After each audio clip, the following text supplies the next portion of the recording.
Drivers, Minister, are being hammered with skyrocketing costs, paying some of the highest prices for petrol and diesel in the EU. The cost of motor insurance continues also to increase year after year, despite lower awards. And now the government wants to hit drivers with another round of toll hikes. These are people who are commuting to work, driving their kids to school and just trying to get from A to B. Government policies are punishing people for just living their everyday lives. So it's time to end the rip-off and cut the cost of driving.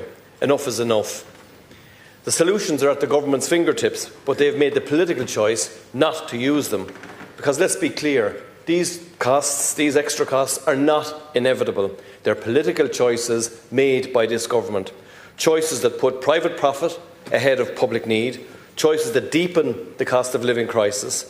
Because this is not just about cars, it's about fairness, it's about whether people can afford to get to work, to get to college, to get to school, to get to the doctor. It's about rural communities too, Minister, where public transport is limited, who are being doubly punished yet again. In relation to toll hikes, the Minister for Transport has the power to stop them, but is choosing not to. He did it before when Sinn Féin forced the issue in 2023, and you can do it again this time. Instead, you're allowing the toll operators, who already pocket millions in profits, to treat Irish drivers like cash cows. Following the last toll hikes, profits for private operators of the Limerick Tunnel surged by 10% to 12 million, while toll income on the M50 reached 212 million, 12.5 million of which was in penalties for drivers. And if traffic falls on these roads, guess what? The taxpayer steps in to guarantee private profits through the Traffic Guarantee Clause. This is a rigged system, a safety net for corporate owners, and it's ordinary people who pay the price. The price of petrol and diesel tells a similar story. Irish drivers already pay the third highest petrol and diesel prices in the EU. And what do Fianna Fáil, Fine Gael and the Independents do in response? They push prices even higher, with continual increases in the regressive carbon tax on petrol and diesel. Despite what some say, annual increases are not set in stone. Another example of a policy this government is actively pursuing. After all, Fianna Fáil, Fine Gael and the regional independents, supported to the bitter end by the Healy-Raes, could have chosen not to proceed with the increase, which has hiked up the cost of petrol and diesel even further. Their stubbornness on this is very frustrating, not least because certain government-supporting TDs and ministers deny that they're playing any part in it whatsoever. And I fail to see how a minister who is in government can absolve himself from any responsibility for the policies of that government. Michael Healy-Rae, Minister, is either part of it or he is not. Insurance is more of the same, with ordinary people being ripped off no matter what way you turn. If you're paying the average premium here, which is now €620, did you know that you're paying almost double the European average? Profits in the insurance industry have been far above industry norms for the past few years, while ordinary families struggle. Sinn Féin has a plan to stand up to the insurance companies in our Judicial Council Amendment Bill, so that savings from reforms go to customers and not into the pockets of multinational wealthy insurers. But this government drags its feet. Then there's motor tax, which is a system which penalises those who can't pay in one lump sum. If you're wealthy, you pay less. If you're struggling, you pay more. This is not fairness, it's a punishment. It's the Fianna Fáil, Fine Gael and regional independents that have abandoned ordinary people. Before the election, they promised tax cuts for workers, they gave them to banks and developers. They promised to help with energy bills, they withdrew credits. They promised affordable childcare and failed to deliver. And now they want to make driving even more expensive. So our motion is simple, and I'm finishing this. Stop the toll hikes, end the penalty for paying motor tax in instalments, stand up to the insurance companies and reverse the carbon tax increase. The government are choosing to make driving more expensive. Instead of getting prices under control and ending the rip-off, the government are actually making things worse.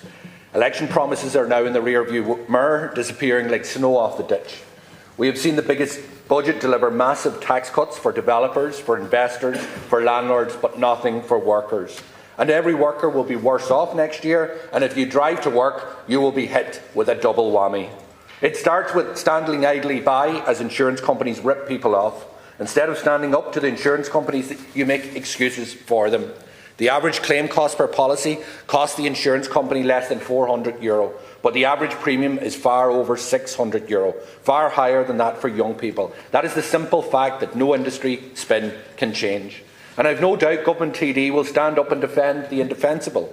They will parrot industry lines. They can dress it up whatever way they like, but we are getting ripped off and you are letting it happen. On top of that, we have carbon tax hikes. Each and every year, that is the government's plan for the next number of years. The government is planning to add 10 cents to the price of every litre of petrol and 12 cents to every litre of diesel. No one can seriously still believe that this is an environmental measure. We have seen in recent years sky-high petrol and diesel prices, and people still had to drive to work, still had to bring their kids to school, still had to make appointments, because driving is a necessity for many, many people. So it is madness to think that this price hike will do anything other than make life harder for people in my constituency and elsewhere across the state. How many times did we hear the independents jumping up and down about carbon tax, only to jump into bed with Fianna Fáil and Fine Gael at the first chance? We saw Michael Healy-Rae roaring last month when we called him out. He wants you to believe that carbon tax hikes have nothing to do with him. So first we have Micheál Martin saying the banks were never bailed out. Then we have Simon Harris saying he never signed the dodgy Children's Hospital contract. Now we have Michael Healy-Rae saying he has nothing to do with price hikes on petrol and diesel. You couldn't make it up. Well, here is the chance to vote to scrap carbon tax increases. And let's see whose side they are on. Because this is a chance to vote against carbon tax increases, against tolls going up in January, and to stop the insurance rip-off. It is also a chance, again, to deal with one of the meanest government penalties that there is, the punishment for anyone who cannot afford to pay their motor tax in one go. So how it works is if you, for any reason, can't afford your motor tax and need to pay it in instalments, then this government charges you more. So you hit a financial patch of trouble and the government hits you with a penalty. It is mean, it is wrong, it sends out the wrong message that you couldn't care less. Well, this is an opportunity. I commend Deputy Daly for bringing this motion before the Dáil, because it is time that we made life affordable. And let's start by making driving affordable. The least you should do is not make it worse, and that is exactly what you are doing at this point in time. Thank you, Deputy Lewis O'Hara. Minister, drivers are being ripped off across the board when it comes to the cost of motoring.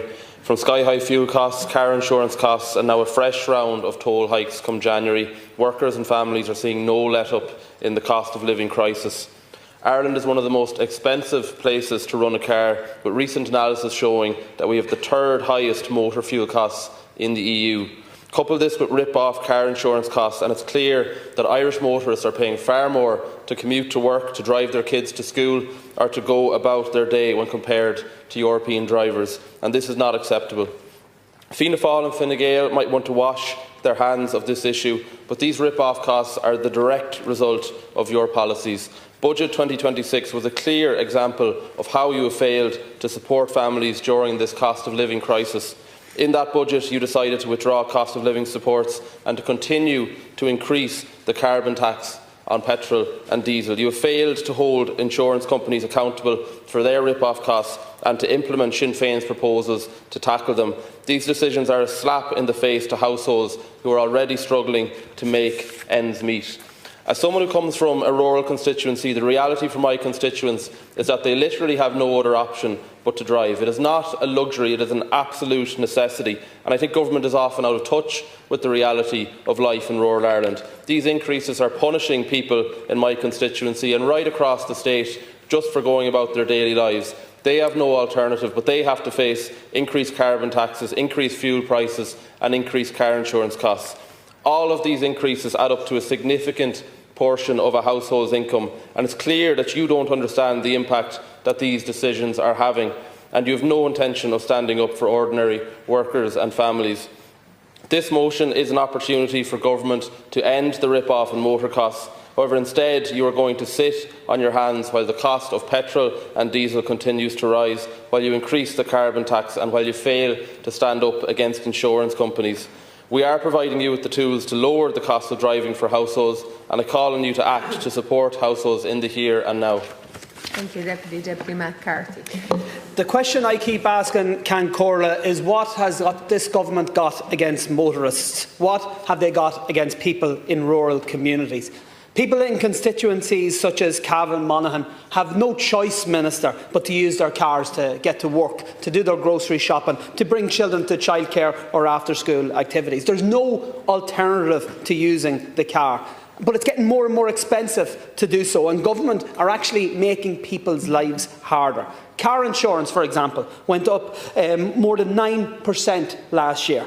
We now have the highest insurance costs in 5 years. It's double the European average. And there's been a complete failure on your part, Minister, and on government's part to tackle the cost of insurance. And I know that by looking at my bill, so stop shaking your head. People know that their cost of insurance is going up because they see it in their bill, and they know that their cost of insurance is going up. And while you shake your head, they're burdened with those costs. But on top of that, on top of all the costs that workers and families have, you, Fianna Fáil and Fine Gael, are actually making things worse. You are putting up the cost of petrol and diesel prices by increasing carbon tax. These are supposedly behavioural taxes, but they make no sense. No sense whatsoever when people have no option but to drive. They're just putting additional financial pressure on people who are already struggling. Now, government is allowing increases in tolls on roads, which people need to use in order to get to work. The contracts which allowed these unacceptable punitive increases during a cost of living crisis are just another legacy of bad economic policy decisions made by successive Fianna Fáil and Fine Gael governments. Private toll companies have recorded millions of euros in after-tax profits in the past year, and motor insurance companies continue to make huge profits, all at the expense of motorists. And then, to make matters worse, government are doing nothing whatsoever to deal with the other cost of living pressures that families are facing. We actually had a budget, €9 billion in additional spending. What did your average worker or family receive in return? A kick in the teeth. Nothing out of that towards them. We've housing costs, childcare costs, energy costs, grocery costs, all putting people under pressure, rising all the time, and government sitting on their hand and shaking their heads to reality. People are struggling, Minister, and the government has turned their backs on them. The toll increases, the carbon tax increases have to be scrapped. This motion before the House allows TDs from all parties to actually stand up for their constituents, because this is the real message that needs to come out of this debate. It's time to give people who are under pressure a break. This is your chance to do so. Thank you. Deputy Mark Ward. Minister, tonight, as we speak, Irish drivers who are going about their business and driving home from work are paying more for their petrol and diesel than drivers in other European countries. Government will point to geopolitical factors as the reason for these high petrol and diesel prices, but don't let them fool you. Government policy is driving up the cost to fill up your car. The last budget, you increased the carbon tax on petrol once again, adding an extra €3 to the cost of filling up your tank. This was a government choice. And the last term, your Fianna Fáil and Fine Gael TDs voted to increase carbon tax by €15. Again, this was a government choice. During a cost of living crisis, government policy has actively driven the cost of petrol and diesel through the roof. The cost, as has been said already, the cost of car insurance has skyrocketed in Ireland. The average cost of motor insurance rose by 9% last year to its highest point in 5 years. That is almost double the European average and over 4 times the rate of inflation. Why are Irish drivers being penalised more than their European neighbours? It's because of a weak government with weak policies that have big businesses prioritised before ordinary working families. One of the calls in the Sinn Féin motion that we're discussing today asks that the government to stand up to insurance companies and to address the disproportionate profits of this industry. I had a father contact me this week. He has an 18-year-old son who took out insurance on his first car after passing his test. That in itself is an absolutely brilliant achievement for such a young man. The policy cost was €1,933 for the year. Understandably, he's an apprentice. He doesn't have this sort of money to pay up front as he's just started to work as an apprentice electrician. He opted to pay the deposit with the balance paid over 9 months. To his shock and horror, the cost went from €1,933 to €2,503. This young apprentice electrician is penalised by an excess €570 for not having the money up front. Here's a young man starting his journey to making a positive contribution to society, and he is being punished. I ask you, Minister, how is that fair? Thank you, Deputy. Deputy Louise O'Reilly. I want to thank my colleague Dr. Pa Daly for bringing forward this motion. It is indeed timely. Minister, in the middle of a cost of living crisis, the very least that we should be able to expect from any decent government is that they wouldn't make things worse. And yet somehow, at every single turn, you manage to twist again the pressure that is on hard-working, hard-pressed people. Minister, my constituents living in North County Dublin, in places like Rush, Lusk, Skerries and Balbriggan, towns that have expanding populations, are experiencing worsening levels of public transport. The people in the towns and the villages that I represent cannot find work locally due to decades of underinvestment by successive Fianna Fáil and Fine Gael governments, and the vast majority of workers that I represent have to leave Fingal West for work.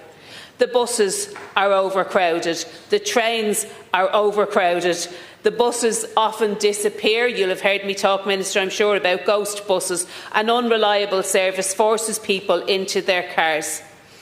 They now have to get into their cars 5 days a week because, again, your government have done nothing to support remote work or indeed remote workers. And in the space of a couple of months, my constituents who have no choice but to drive are going to see the cost of their insurance go up, the cost of filling their car go up, the cost of travelling on the toll roads go up, and all the while the insurance companies are making a profit, a healthy profit and a handsome profit. The toll operators are doing quite nicely, thank you, no cost of living crisis there. It is the people that I am representing in North County Dublin who have been forced into their cars, left with absolutely no choice, that will have to foot the bill for this do-nothing, out-of-touch government who refuse to stand up for them and think that they can endlessly pile charges on top of them. You've left them with no choice, Minister. I urge you to support this motion and end the rip-off. Deputy Martin Kenny. Minister, it's so disappointing when people are under such pressure that government does so little to try and help them out. People who are driving, particularly in rural areas, and I represent very much a rural constituency, and there is little option other than people having to drive wherever they need to go, whether it's a hospital appointment or it's to work or bring their children to school, whatever, because everything else in rural Ireland has been cut back and been squeezed down. So many times when it comes to a certain time of year, all of us will have people on to us about school bus transport, where the children that normally, when we were going to school, got a bus to bring them to school, they can't get that anymore, they have to drive those children to school. And at the same time, they see the price of fuel going up and up and up all the time. They also see the price of insurance, and insurance was mentioned by many contributors here this evening. And I certainly know it. I've got a young family myself. Several of them are driving now. They've started in the last 3 or 4 years getting insurance, and you're talking about 1,700, 1,800, 2,000, that kind of money for to insure a car. And it is very, very debilitating for young people starting off in life that they pay such high numbers for insurance. We were told a couple of years ago, when there was big pressure to bring down the claims, that was going to bring down the insurance premiums. It didn't happen. So, Minister, it is a reflection of government that is not up to the job that it needs to do to put control on these big industries that are out there for to profiteer on the backs of ordinary people. The other one is, I think, is the tolls. And the toll roads, we all use them every day of the week. We have no option but to use the tolls. And it is a huge problem, because it is a money you have to pay every time you go through it, up and down through the toll, clocking it up, clocking it up, clocking it up all the time. And as bad as it is for those of us that drive a car, for those that are driving vans and driving trucks and delivering food and stuff into shops, etc., it's even worse. And that is going to put more pressure on the cost of living, because the consumer at the end of the day are the ones that are going to pay those costs. So, Minister, I think if government is serious about doing something about the cost of living, they need to support this motion, but they need to act on these issues. And, coming in here and telling us that the government is doing its best and things aren't as bad as you're trying to paint it and all those sorts of things is not going to work, because ordinary people out there know what they're having to pay. They see it every week when they put fuel in their car. They see it every year when they get their insurance premium. They know it every day when they go through the toll roads. They need help from government. They don't need platitudes. Thank you, Deputy Minister. Ken Corlin, I welcome on behalf of the Minister for Finance the opportunity to discuss the private member's motion tabled by Sinn Féin regarding the cost of motoring. At the outset, I want to state that the Government proposes to put forward a counter motion. While it is acknowledged that the cost of motoring may be a challenge for many, the opposition's motion fails to take into account the progress made by this and previous governments in the areas that they have highlighted. We would be in a much worse position if it were not for the progress, some conveniently ignored by many of my colleagues opposite. The opposition motion does not take into consideration the costs involved in their proposal, nor does it propose alternative raising measures. And if they were serious about their proposal, they would at least put forward the costings in terms of how you would eliminate all your proposals. It also ignores Ireland's international commitments on climate while offering no alternative mitigation measures. It's yet another example of a party making lots of noise, but when push comes to shove, they are unable to back up it with real work. Firstly, the motion seeks to reverse the most recent carbon tax increase for petrol and diesel and reverse the 1st of May increases in home heating fuels. This ignores the recommendations from the Climate Change Advisory Council and scientific experts who agree with the planned carbon tax increases.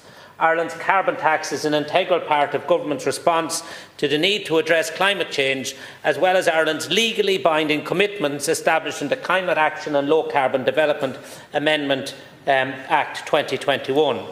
Importantly, the additional yield raised by carbon tax is ring-fenced for climate action and just transition measures. Budget 2026 provides for over €1.1 billion to be allocated to such measures, an additional €163 million on 2025's allocation. Further, €350 million of this allocated to targeted social protection interventions.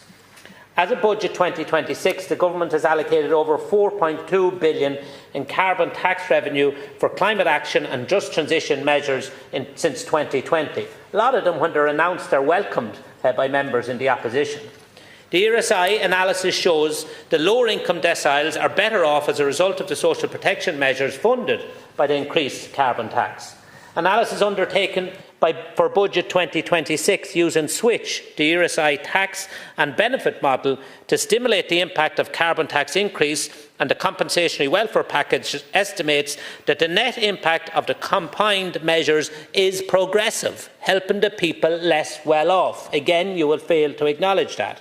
Half of the households are better off due to the measures part funded by additional carbon tax funds, with households in the bottom 4 income deciles benefiting the most. Ultimately, it must be recognised that a number of factors affect the final retail price of fuels, including energy market dynamics, wholesale pricing, individual retail pricing policy, transport costs, exchange rate fluctuations and taxation. While taxation affects the final retail price, amendments to tax rates cannot fully absorb price shocks given the larger impacts of energy markets, embedded costs as well as pricing policy at wholesale and retail level. In relation to the surcharge on motor tax, funny enough, I'm in general agreement with the Sinn Féin in relation to this proposal. But nowhere in your proposal do you say how you will fund the €35 million that it costs to equalise, to leave it the same rate for people paying in instalments. And I agree, the people who are paying in instalments on motor tax are people who can't afford to pay annually and shouldn't be penalised. I will note that the general scheme of the National Vehicle and Driver File Bill 2025 proposes elimination of the requirement to display a paper disc, and as such there is potentially scope in this bill to review the surcharge in the future, and that is something that personally I would very much support. The motor insurance premium are influenced by multiple factors, including risk exposure, legal expenses and claim trends. Looking to premium trends in the UK and the Eurozone, premiums increased proportionately by 65% in the UK between 2016 and 2024, and by around 20% in the same period across the Eurozone. In contrast, Ireland saw a 34% proportional reduction in average motor insurance premiums over the same period. A significant number of measures were introduced by the previous government under the 2020 Action Plan for Insurance Reform to address issues with the cost of supply of insurance, namely the establishment of the Office to Promote Competition in the Insurance Market, rebalancing of the duty of care, enhanced data transparency from the National Claims Information Database, the reform of the Injuries Resolution Board and the introduction of the Personal Injury Guidelines. The latest data from the National Claims Information Database on motor insurance premiums shows that the average premium increased by 9% last year to $623 in 2024. It is, however, still lower than what it was in its peak of 2017 of €729. While certain reforms have begun to stabilise award levels, delays in litigation and wider inflationary factors continue to impact premiums. Taking account of general price developments in the economy, it is only in recent times that the gains from previous government reforms have begun to be eroded, and this is something we acknowledge, and we are taking action. The government developed additional reform measures as part of the 2025 Action Plan for Insurance Reform, which I published in July 2025, no submission from the party opposite, to enhance transparency, affordability and competitiveness. One of the key actions in the new action plan is the development of a transparency code for the insurance industry. The code will require insurers to provide simple, understandable explanations of how premiums are formed and what broader factors influence pricing. The code will ensure the insurance market operates with integrity, builds trusts, and that consumers are empowered to make informed decisions.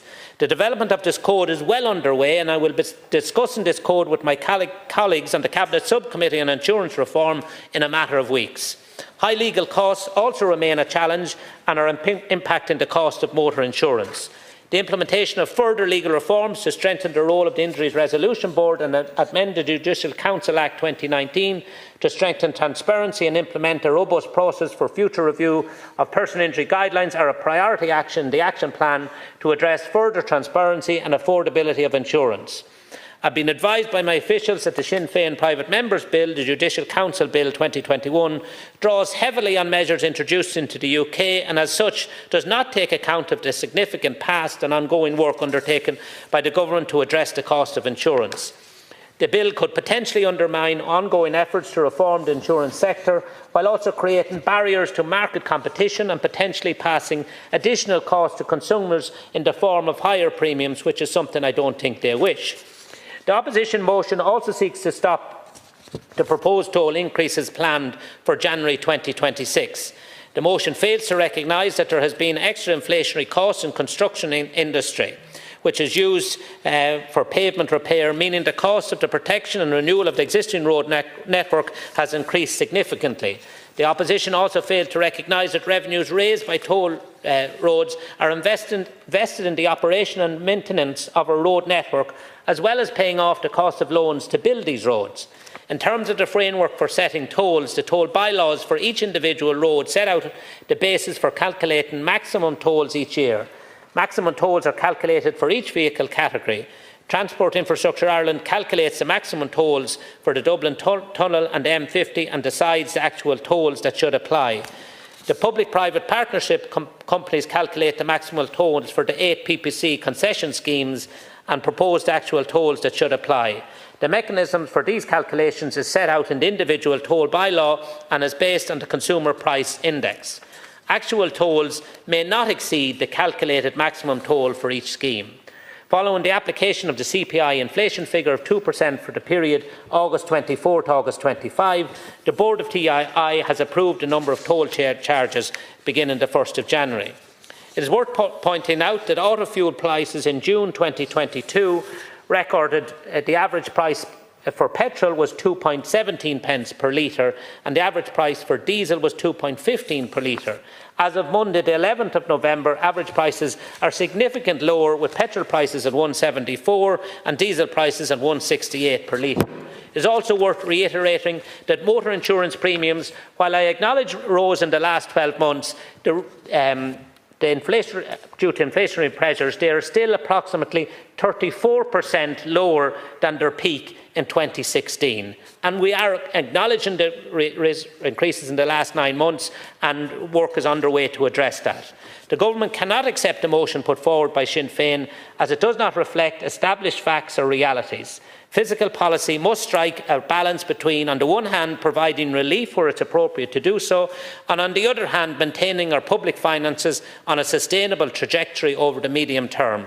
I believe the House should reject the Sinn Féin private member's motion on the cost of motoring and instead support the Government's counter-motion on this matter. Thank you, Minister. Deputy Rose Conway-Walsh. Garmargath, I want to thank my colleague Pat Daly for bringing this motion to the House. Minister, I can hardly believe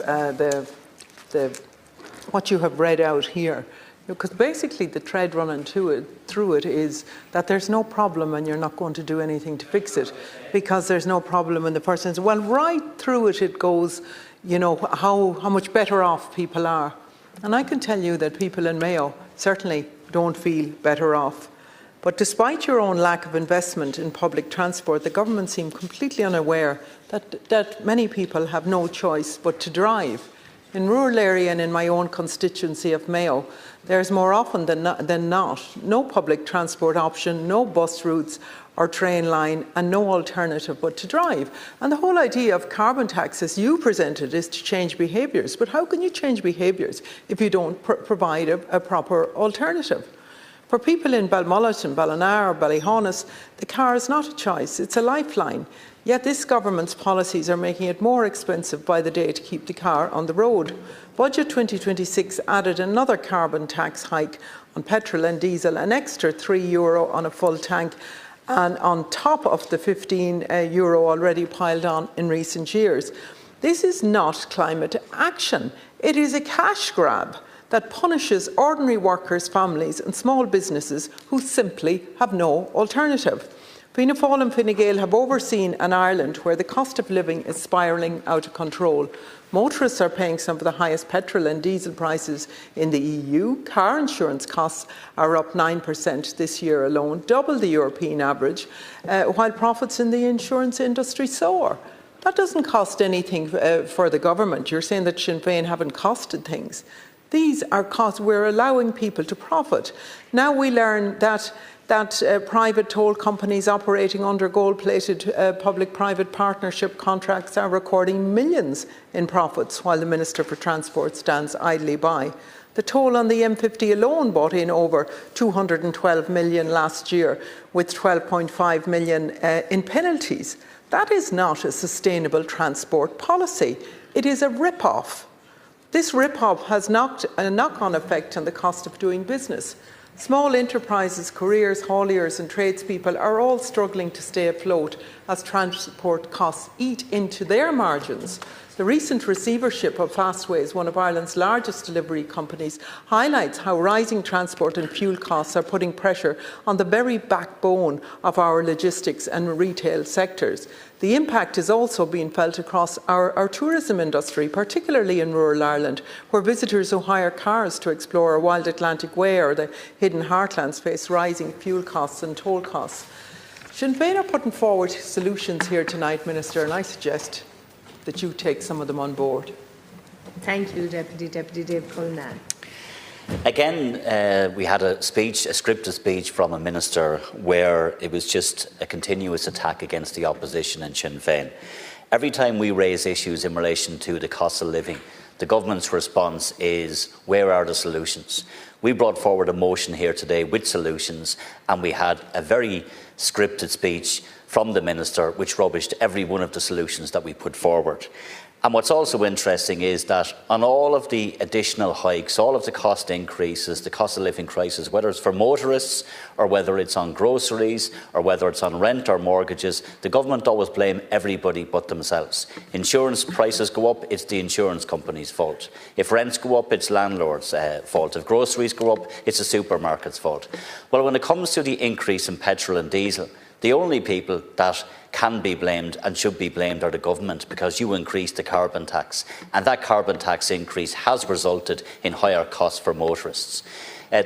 Again, the Minister rubbished the bill that was brought forward by Deputy Doherty, a bill that was actually passed through this House in good faith by Sinn Féin, working with industry experts, working with consumers, working with people who are being ripped off because of crazy insurance costs. And this government has done next to nothing. Next to nothing. So I'm proud of the fact that we have brought forward solutions. But when it comes to the cost of living crisis, we have a government that doesn't want to take responsibility for anything, blame everybody else, doesn't want to listen to any solutions, but then has the brass neck not even to accept that their own policies that they brought forward in a budget just gone has actually resulted in rising costs for motorists. And the motorists in my constituency in Waterford, who have to have a car because the public transport isn't there, know full well that's the case. Deputy Circuit Clerk. The Minister wandered in here with a script and banged on about established facts and realities.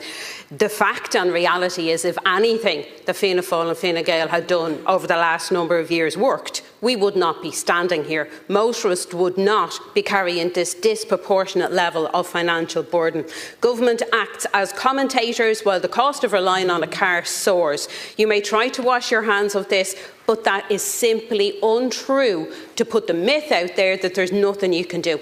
Because like so many of Fianna Fáil and Fine Gael's policies, you are fuelling the cost of living crisis because there are solutions at your fingertips, but you are choosing to ignore them. At a time when Irish motorists paid the third highest fuel prices in the EU, government increased the carbon tax again increasing the cost of a tank of fuel. Fianna Fáil, Fine Gael policy is actively driving up the cost of putting petrol or diesel into a car. The average motor insurance policy rose 9% last year, almost double the European average. And as for motor tax, those with the means actually pay less than those who can't afford the lump sum payment. Those who have no choice but to pay in instalments. You literally could not make this up. These are ordinary people trying to get to work, trying to get their kids to school, trying to do the weekly shop, and they are being punished by what the Minister, I stand to be corrected, Cathaoirleach, on this, said is to the tune of €35 million. That is absolutely scandalous. And now the latest insult, another toll road increase. The toll bridge where I am, the M4, this has people absolutely livid. Because not only is the tolls going up, there isn't a staff member to be found for dust since COVID. These costs disproportionately hit people living in rural Ireland, and due to your policies and the successive Fianna Fáil and Fine Gael failures to build sustainable public transport options, people in parts of my constituency of Longford Westmeath have no choice but to use their car, because there is literally no alternative. So this evening, government have a choice. You can stop the proposed toll increases, you can end the motor tax financial penalty, and you can support this motion and end the rip-off. Talk to Natasha Newton-Drennan. I strongly welcome this motion. Minister, let me be perfectly clear. The vast majority of families and workers in Carlow and Kilkenny cannot get through their day without a car. This isn't a lifestyle choice. It's the direct result of policy failure by consecutive Fianna Fáil and Fine Gael governments.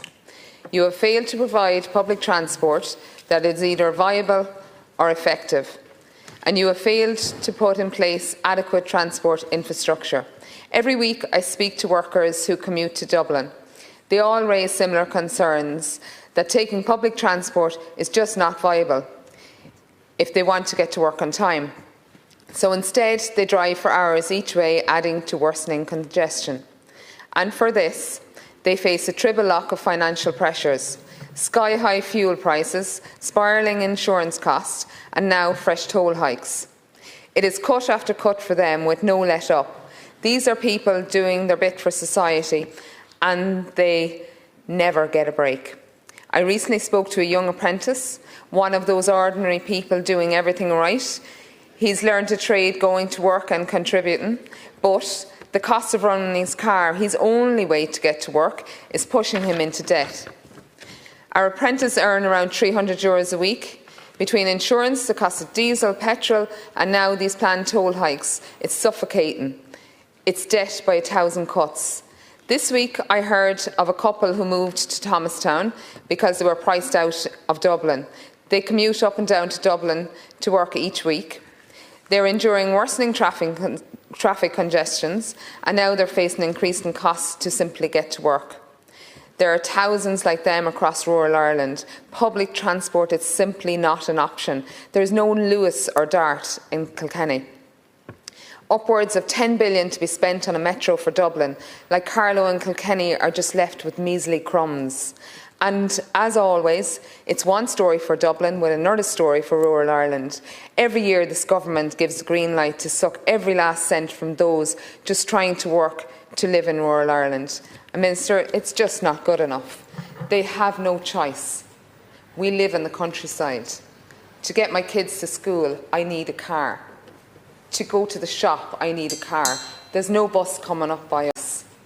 We live in the countryside.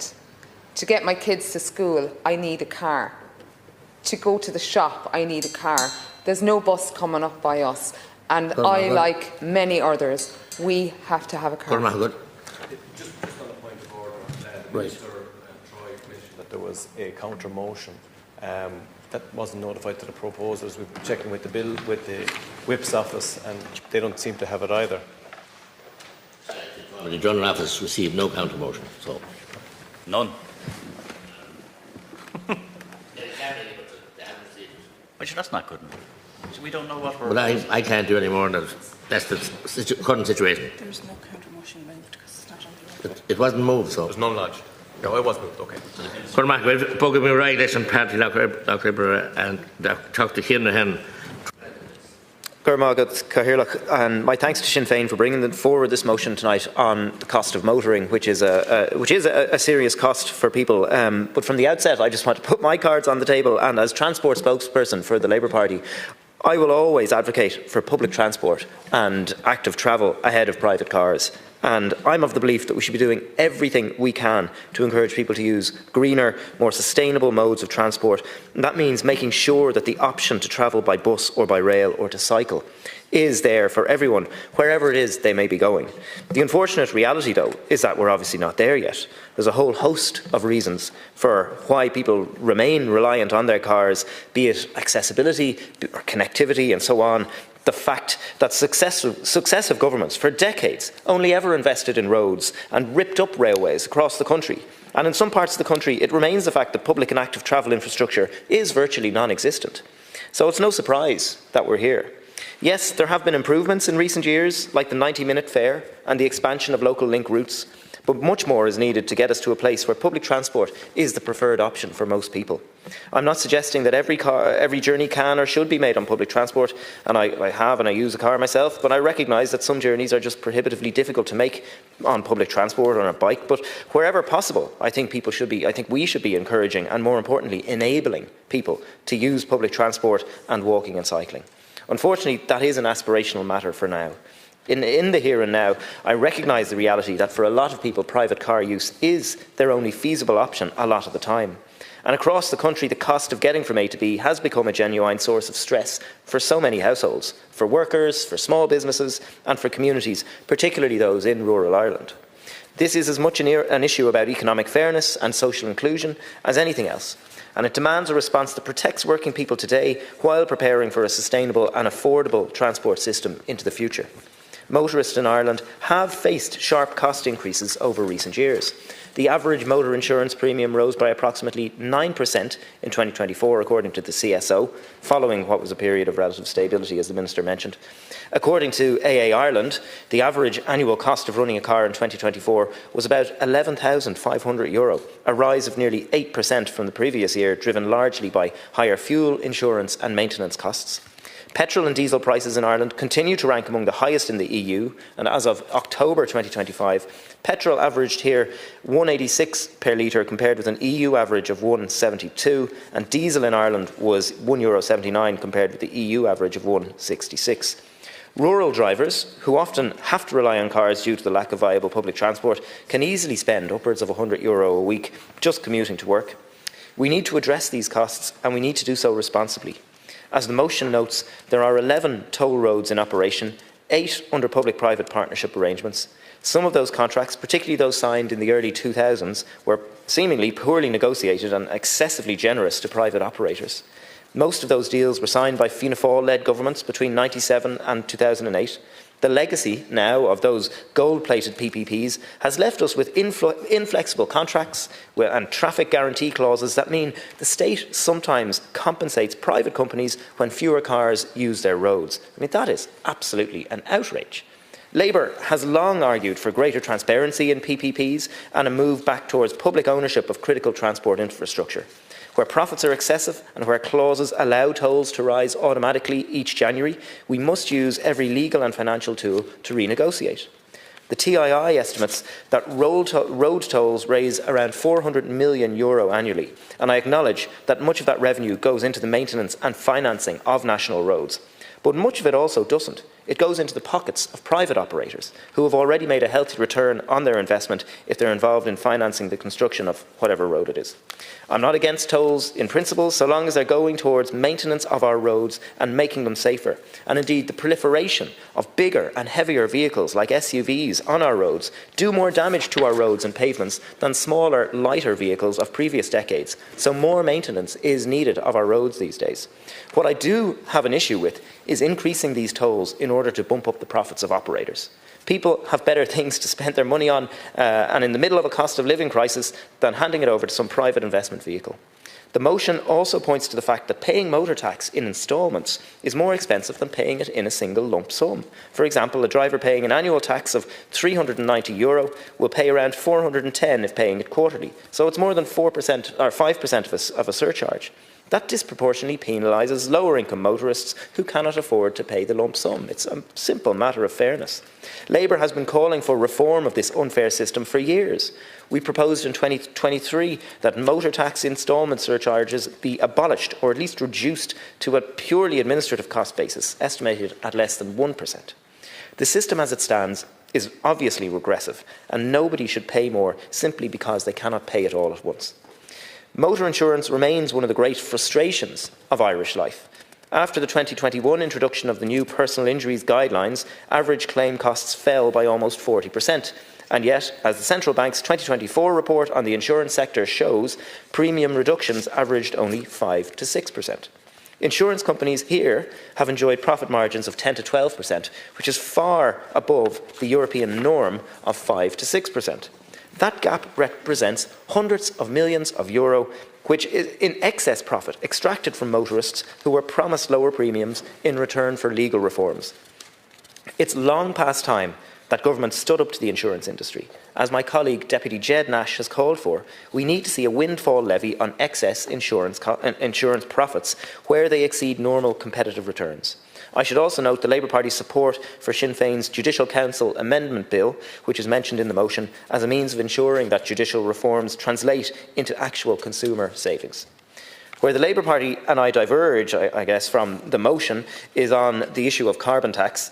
And this is the second Sinn Féin motion that I've spoken on where I haven't been able to give it my full support because of the position taken on carbon tax. And to be clear, the Labour Party supports a just transition, not a punitive one. That's why we fought successfully for carbon tax revenue to be fully ring-fenced, with at least 500 million per year now directed towards energy efficiency, retrofitting, fuel poverty alleviation and rural transport initiatives. In Budget 2025, 230 million from the carbon tax was allocated to the Warmer Homes Scheme and retrofitting supports for low-income households. 100 million went to fuel allowance top-ups and social protection measures, and 80 million was invested in rural bus and cycle infrastructure. If carbon tax increases were to be reversed, as the motion proposes, it would also remove those funds, money that directly supports the very people who are struggling the most. Carbon tax currently adds about 2.5 cents per litre to petrol and diesel, equivalent to roughly €1.25 per 50-litre fill. It's not insignificant, but it is certainly not the primary driver of record fuel prices. Global oil markets, refinery capacity and currency fluctuations are far more influential. So I cannot therefore support a blanket reversal on the carbon tax. Instead, I would encourage the Government and other parties to take on board Labour's proposal for a refundable carbon tax credit for low and middle income households. This would enable us to protect those struggling with costs while making the big polluters pay their fair share and ensuring the tax is progressive in outcome, not regressive in effect.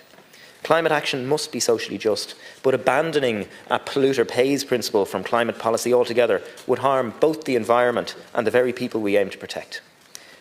To return to the issue of public transport and active travel, for too many people, a car isn't a luxury but a necessity, and it has become an expensive luxury because we have underinvested it in alternatives for decades. Over 64% of daily journeys in Ireland are made by private car, and in rural areas that figure rises to 80%. Yet 1/3 of rural households still have no access to public transport whatsoever, and that is a policy failure. The long-term solution to high motoring costs has to be a reduction on car dependence. We can do that through continued investment in rural bus networks under Connecting Ireland, and there has been some good progress in recent years with the rollout of local links routes. We need to build on this. We should also continue to build on the reduced fares introduced back in 2022 and continue to deliver safe cycling and walking infrastructure, particularly in commuter towns. And even if we are talking about private car use, from a sustainability perspective, we need to see greater investment in electric vehicle charging networks, supports for used EV purchases, and making clean transport accessible to ordinary households.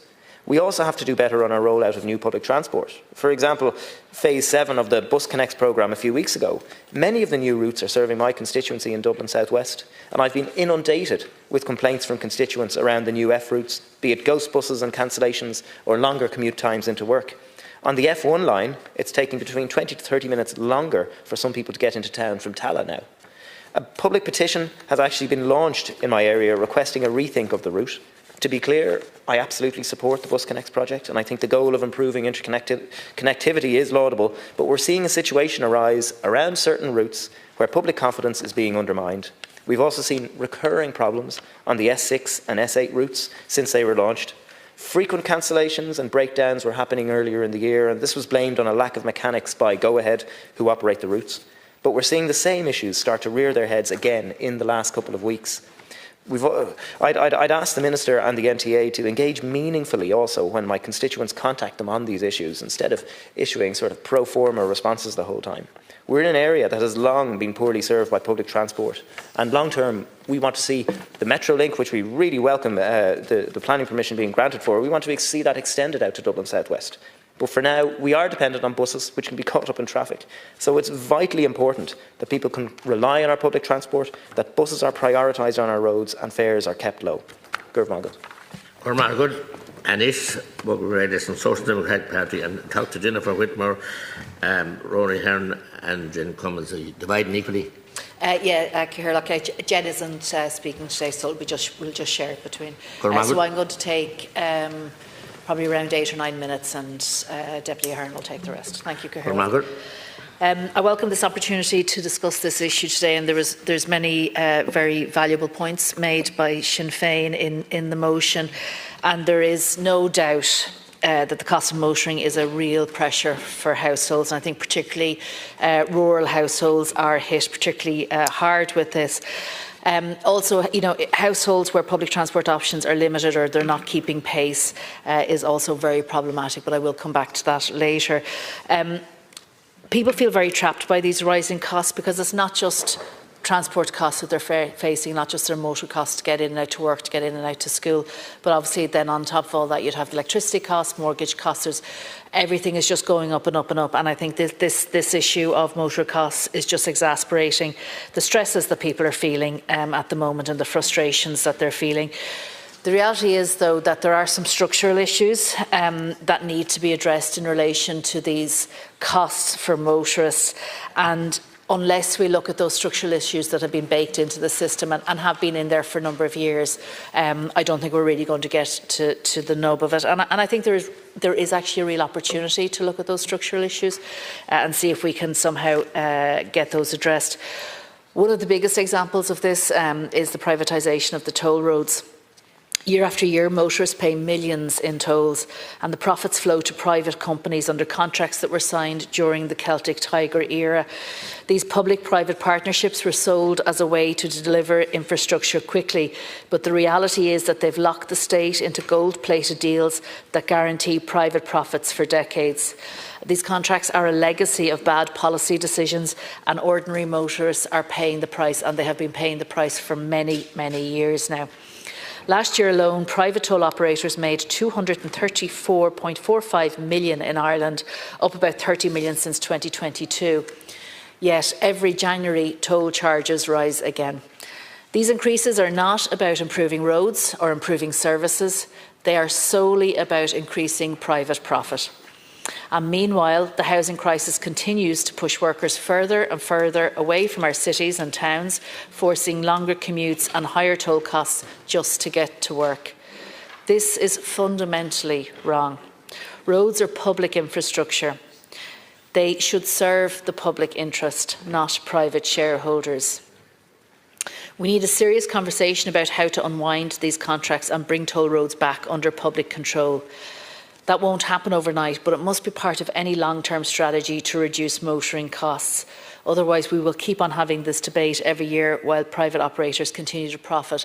And there has been quite a lot of discussion, I suppose, in the media at the moment about private operators and, the public entities versus private entities, and how private operators are they're a lot more efficient at delivering, quicker to deliver projects, deliver them cheaper. Like, this is the narrative that's coming, particularly from large corporate owners who are sort of indicating this is how we actually deal with our infrastructure deficits. But what I will say to you, Minister, is that is not always the case. And I think this is one area that really clearly demonstrates that. And I think the reality is that when you're talking about private versus public, private operators have one thing in mind. And indeed, it is their fiducial responsibility to have one thing in mind, and that is making a profit for their shareholders. They don't think about public good. They don't think about, any of those other issues that public entities have to consider in part of them rolling out their roles as such. And I think that what we need to be doing is, when we're looking at specific and fundamental pieces of infrastructure, that the state should be delivering them, and we should not be relying on public operators, because ultimately, at the end of the day, it only costs the public more, and the tolls are one area that. I do also want to just say that, because fundamentally what we need is an ability for people to move away from the private car. And in order to do that, we do need to have a properly functioning public transport system, and we don't have that to date. We need a public transport system that is efficient, that is affordable, that is frequent and is reliable. And there are clearly still very many difficulties with that, and it is not just in rural areas. I think probably many people in rural areas, when they think of places like Wicklow, who's in the Greater Dublin area, they assume the public transport is really good in those areas, and that is very far from the truth. I just want to talk to you now for a minute just about public transport in Wicklow, particularly the rail provision in Wicklow. It is not fit for purpose. I have been contacted multiple times by constituents who every day, when they get their morning commute from, say, Wexford or through Wicklow town into Dublin, are forced to stand for the majority of the journey. There are people who are fainting on those carriages at the moment because they are so overcrowded. It is completely unacceptable. There's only 2 trains that take that journey that will actually get you into Dublin for your morning shift. And the conditions that people are being forced to travel in at the moment are just unacceptable. And I have raised this multiple times with the Minister, and we're not seeing any improvements. Even when it comes to our bus service, I mean, like, we have 2 towns in Wicklow. We have Wicklow town and we have Greystones, 20 minutes apart, and there isn't a single bus between those 2 towns. Greystones has the DART, Wicklow town has that very poor rail service. And you would think that the one thing that could be quickly delivered without major infrastructure requirements is a simple bus that will bring people from Wicklow town to the DART station. And yet the NTA will not deliver that simple thing. So how can we expect people to move out of their cars and into a more sustainable form of transport, one that we need them to, that journey that we need them to make, and the bus, they cannot do it. And because of that, they are now stuck in their cars, facing huge costs, insurance costs, petrol, diesel costs, toll costs, and because the state hasn't actually provided sufficient public transport for them. Look, this impacts constituents on a weekly basis. I mean, I recently heard about a number of school children who were waiting for a bus to show up, didn't show up, and those school children on 3 separate buses, primary and secondary, were absolutely soaked when they got into school late. That was just going from Greystones to Kilcool. So I think there are obviously very many gaps in our public transport system, and until that is resolved, we are going to continue to force people into cars and make them incur incredible costs and pressures because of that. So look, I wanted to just pass that on to you. I didn't want this discussion to go by without discussing public transport. I think it is a key part of that issue, but it needs to be affordable, it needs to be reliable, and it needs to be efficient. Thank you. Margaret, listen, talk to Ross Hearn et al.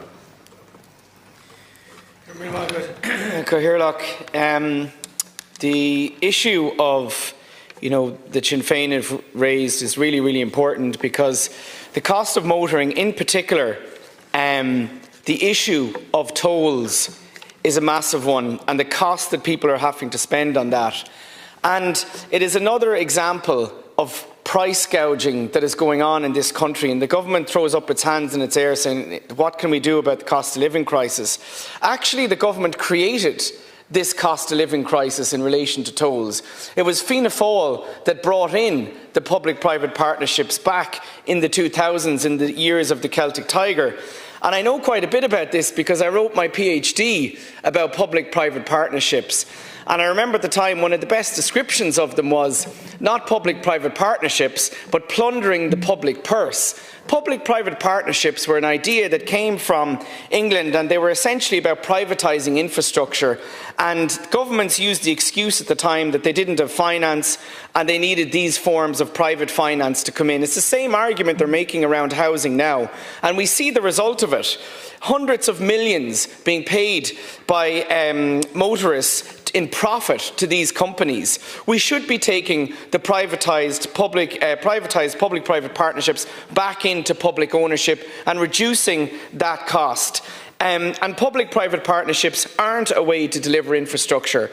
And when we look at the cost of motoring, over €10,000 a year for the average petrol or diesel car on the road. And I want to talk about my own constituency, the issue, because what's actually happening now, because of the mess of the introduction of Phase 7 of Bus Connects, we have people in my constituency from Finglas and Ballymun and Glasnevin, we have people being forced back into the car because the bus service is not working in the same way as it used to. So we have them been pushed back into paying higher costs of fuel, and we can see the traffic in Dublin now is absolutely diabolical. It has gotten worse. It is gridlock, and so people are being forced to pay more and more in fuel costs as they sit in their cars because the public transport is not working. And when we look at the issues in my constituency, we've got huge changes.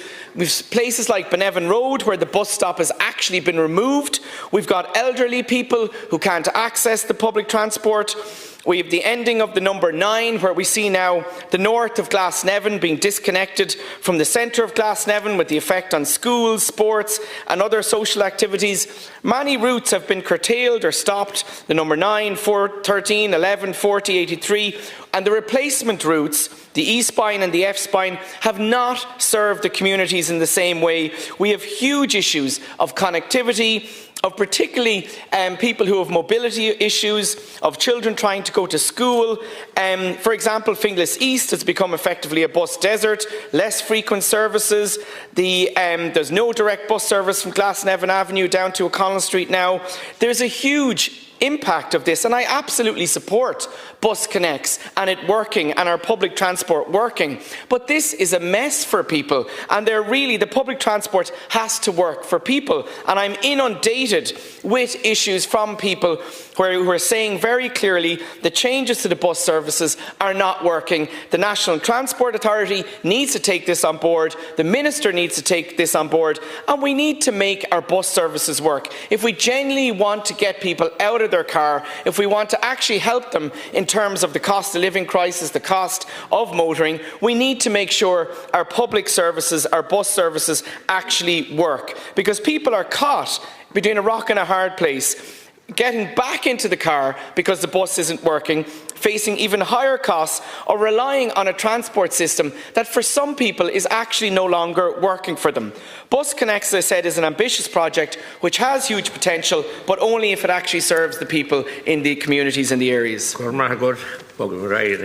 Independent and party technical group, and talk to Charles Ward, talk to Roddy Garman, talk to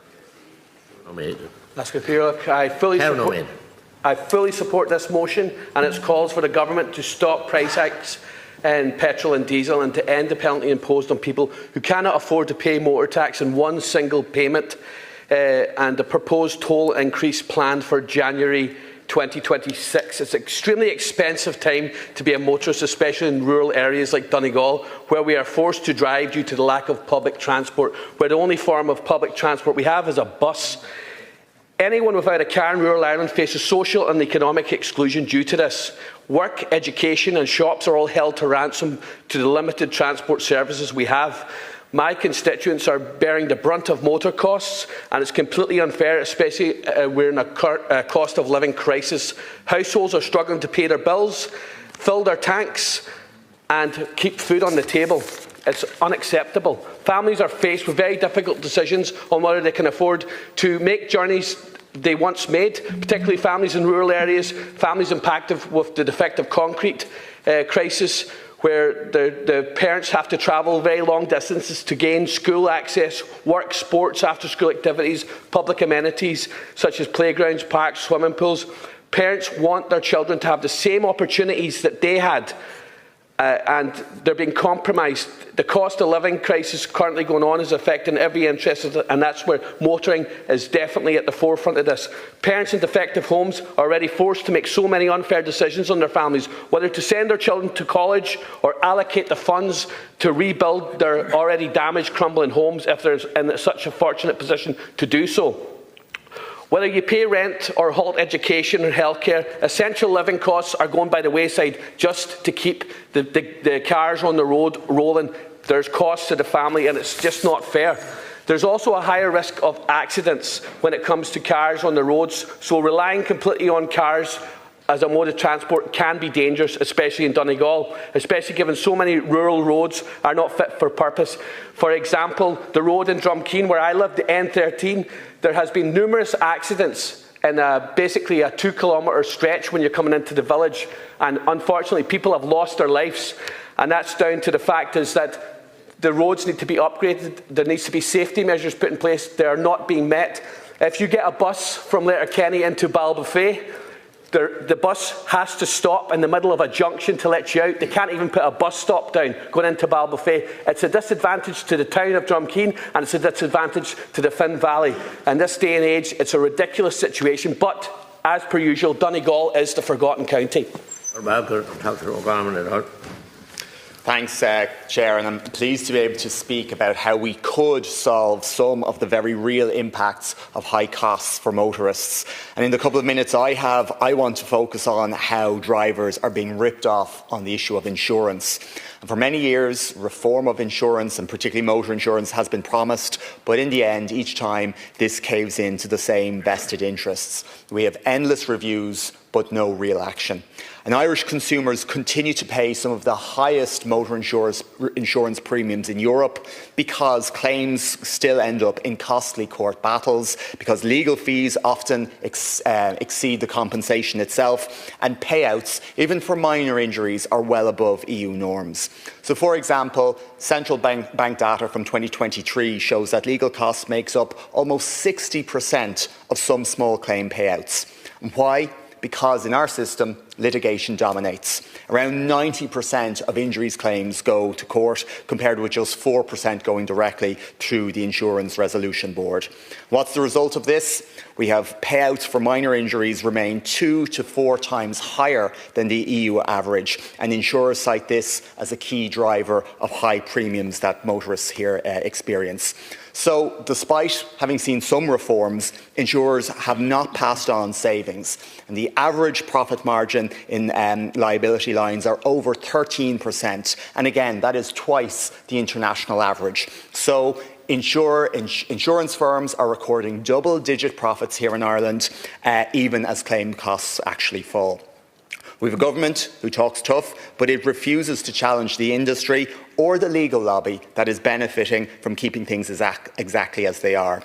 So I'd argue a new approach is needed. In the Green Party, we argue that Ireland should adopt a no-fault compensation scheme for motor accidents, so drivers and passengers can get quick, fair compensation without the legal battles, without the endless blame game that we're so familiar with.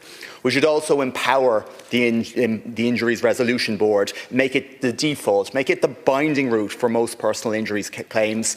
This would cut legal costs, it would cut delays as well.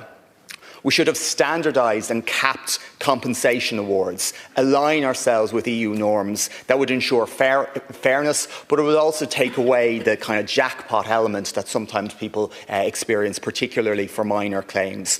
There should be mandatory mediation of insurance disputes that would help end more cases early and end them fairly. And, Minister, one thing I think we really need to improve on here in Ireland, and it's something the Greens would argue strongly for, we need transparency and accountability for insurers themselves. There should be a central database to monitor real costs and ensure that where there are premium reductions, they're actually being passed on to the motorist. And there should be profit disclosure rules to stop hidden profit share shifting through reinsurance or through reverse manipulation. What would the outcome of these measures be? It would lower costs for consumers and would ensure fairer treatment for genuine claimants. Minister, we have to move away from the half measures we've seen in the past. The proposals here from the Green Party would mean fairer settlements through a no-fault system, they'd mean consistent award levels, and they would mean full transparency to ensure that the insurance companies themselves were passing savings back on to drivers. And it's time to stop protecting the industry insiders, and it's time to start delivering a fair deal for motorists, for homeowners, for small businesses, for communities all over the country. Thank you.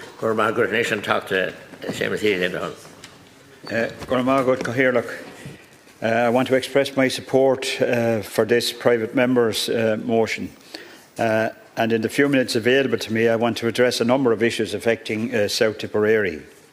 The N24 National Primary Road running from Limerick in the west through South Tipperary to Waterford and onto Rosslare is a major social and economic corridor. It serves all our major towns, Tipperary Town, Cahir, Clonmel and Carrick-on-Shore. Thousands of existing jobs are dependent on this roadway. So also is our ability to attract new industry and jobs to South Tipperary. This national primary roadway is congested, its carriageway is substandard, and many life-limiting and indeed fatal road traffic accidents occur annually. This road requires urgent upgrading, and I want to remind Minister Darragh O'Brien this evening of his commitment to provide funding for this roadway in 2026. The Minister made this commitment at our meeting with him earlier this year, even stating that he hoped to be in a position to allocate funding before the end of this year. And I look forward to the Minister honouring that commitment, and I'm sure he will. Minister, while modern, safe roadways and motorways will always be essential for social and economic life, if the Government is serious about climate change, then we must consider free public transport, bus and train services, and we must implement a comprehensive bus and rail network across the whole country, not just in large towns and cities, but in rural areas, many of which are almost bereft of any form of public transport. In South Tipperary, we need the urgent upgrading of the Limerick-Waterford railway service. This line serves Limerick Junction, Tipperary Town, Cahir, Clonmel and Carrick-on-Shore. The current service is infrequent and slow. The track requires upgrading to take faster speeds and carriages need to be modernised. And indeed, the connection times to the main rail lines at Limerick Junction and Waterford need to be synchronised. The railway station building at Clonmel, the main population centre, needs to be upgraded and fully reopened to provide modern facilities for the travelling public. These measures would provide a speedy, modern and comfortable service for customers and take large numbers of private cars off the road. The recent introduction of the local link bus service in the town of Clonmel has been a huge success and is used extensively. We must build, Minister, on that success and extend the service to areas in the town not now covered and to surrounding areas. These include areas like the Old Bridge, Redmondstown, Powerstown, Kilsheelan, Lisrona and Clarehan. The local link service should be rolled out also to Carrick-on-Shore, Cashel and Tipperary Town. I want to refer briefly and specifically to the insurance issue referred to in the private member's motion. In recent years, Minister, reforms including personal injury guidelines, new data from the Central Bank's National Claims Information Database, changes in duty of care law and initiatives on insurance fraud were introduced. Insurers demanded that these changes, claiming that they were needed for premiums to fall. But of course, premiums have not fallen. But claim volumes, Minister, have fallen by 40%. Median awards are down by 33%. But premiums have increased by 17%. And profits at 13% are double the international norms. Minister, the insurance companies must be tackled and must be tackled urgently. Gormagat. Gormagat, and this program will write this on independent technical group. And I talked to Pat Hubby in Trino Maid Gully, I talked to O'Donoghue, Trino Maid Gully, I talked to Collins, Trino Maid, and I talked to Goverty, Ghana Maid. I write that. Garbina Margaret, Cahirirlig. Minister, I have great regard for yourself and I hope you have the best of luck in this particular role. But I will say you're a year now in the role, nearly, and car drivers are being significantly financially assaulted still in this country. And if you look at the level of money the car drivers have to pay currently, it's quite incredible. Last year, the drivers paid €1.9 billion in VAT and VRT. Last year, car drivers contributed to €4.1 billion in fuel taxes, the highest figure in the history of the state. An incredible figure. And now we have a situation where car drivers are being hammered in terms of tolls. In the last 10 years, the M50 toll has collected €2.2 billion worth in tolls. The M50 is a monument to two things from this government: waste on one level and rip off Ireland on another level. And I'll give you a reason, Minister, in relation to this. The two M50 bridges were built at a cost of £53 million. £53 million. The public-private partnership that built them collected enough tolls in their first year to pay for the bridges completely. Okay? Interestingly enough, P. Flynn signed the contract for the public-private partnership, and in the tribunal subsequent, it was found that the company had given P. Flynn money. This is how the system works here. So, the particular company then sold those tolls to the state for €600 million. And the state ever since has taken €2.2 billion worth in tolls. That's savage. It's absolutely wrong. We have paid for these tolls 10 times over, 15 times over. How can any government minister make an argument for the collection of tolls on bridges that have been paid for so many times? And the fact is, right now we have a government that have a policy of getting drivers out of their car. It's a fair argument. We want to decarbonise society, so let's use tools to do it. There are two ways to do it. There's the carrot and the stick. So the carrot is the provision of public transport. Because most people, 80,000 people in my county, Minister, commute to work on a daily basis. 80,000. They would give their left arm to get into a train to be able to commute to Dublin. Navan is the biggest town in the country without a rail line, Minister. It's quite incredible. And, you know, we have seen the rail line promised for Meath for many a long year. Noel Dempsey promised the rail line in 1994, and now his daughter Aisling Dempsey is promising the rail line as well. And right now, the closest that we can see the rail line arriving in Meath is 2036, and that's not including a delay that's just happened in terms of the railway order that just happened in the last couple of weeks. And there's a public meeting in Navan in December in relation to that.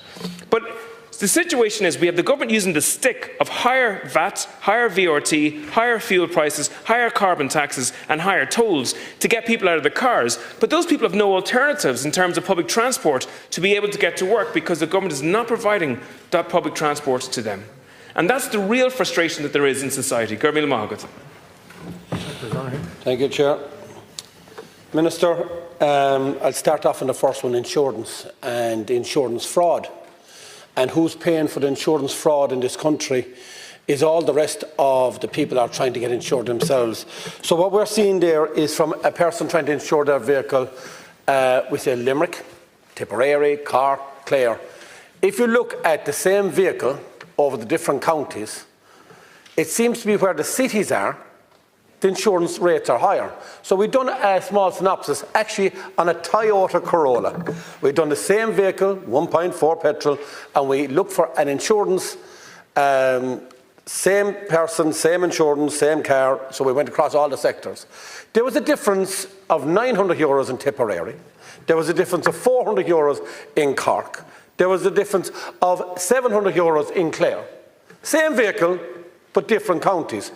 So what we're actually after checking into now is they use the genetically modified computer system to say how many claims are done in each individual county, but they're creating the whole county.